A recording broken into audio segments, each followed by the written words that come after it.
To all MAX lines and some bus lines as work begins on the steel bridge. Starting on Sunday, TriMet will begin to replace nearly 8,700 feet of rail and other track components. Joining us this morning to talk about how TriMet is redirecting traffic is Public Information Officer for TriMet, Tyler Graff. Good morning, Tyler.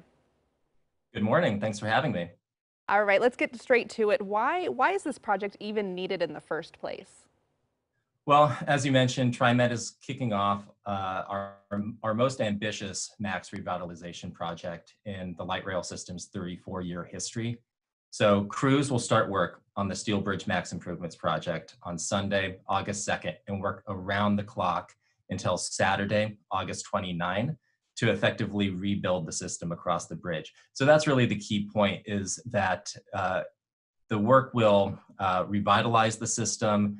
Components of the MAX light rail system on the steel bridge, some of them date back 34 years. So by doing this work, we'll be revitalizing an important arterial for all of our MAX lines and making it more reliable and durable moving into the future. Yeah, which is obviously important, right? We want it to be all up to date. It is going to cause a major disruption for a lot of people who depend on it. So what are some of the alternative routes for MAX riders?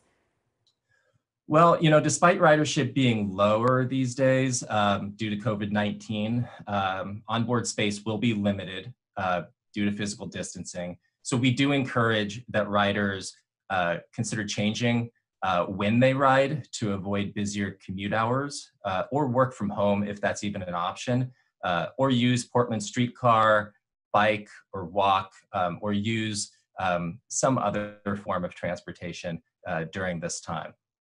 Now, will the alternative also be the same for bus riders as well?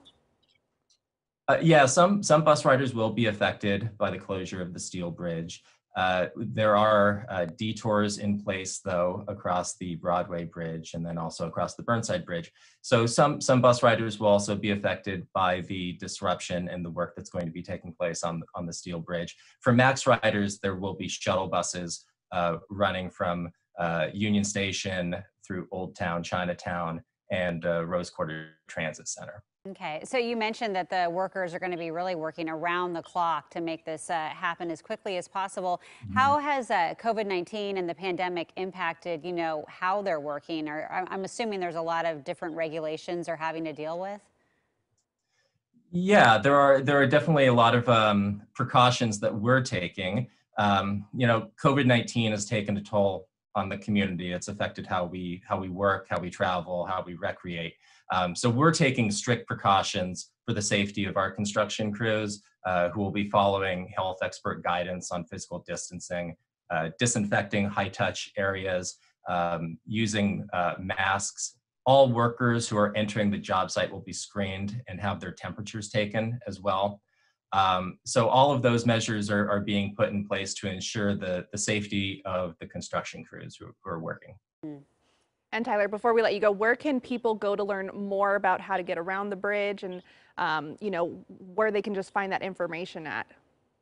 Sure, we have a webpage dedicated to the project. People can find it by going to trimet.org/steelbridge.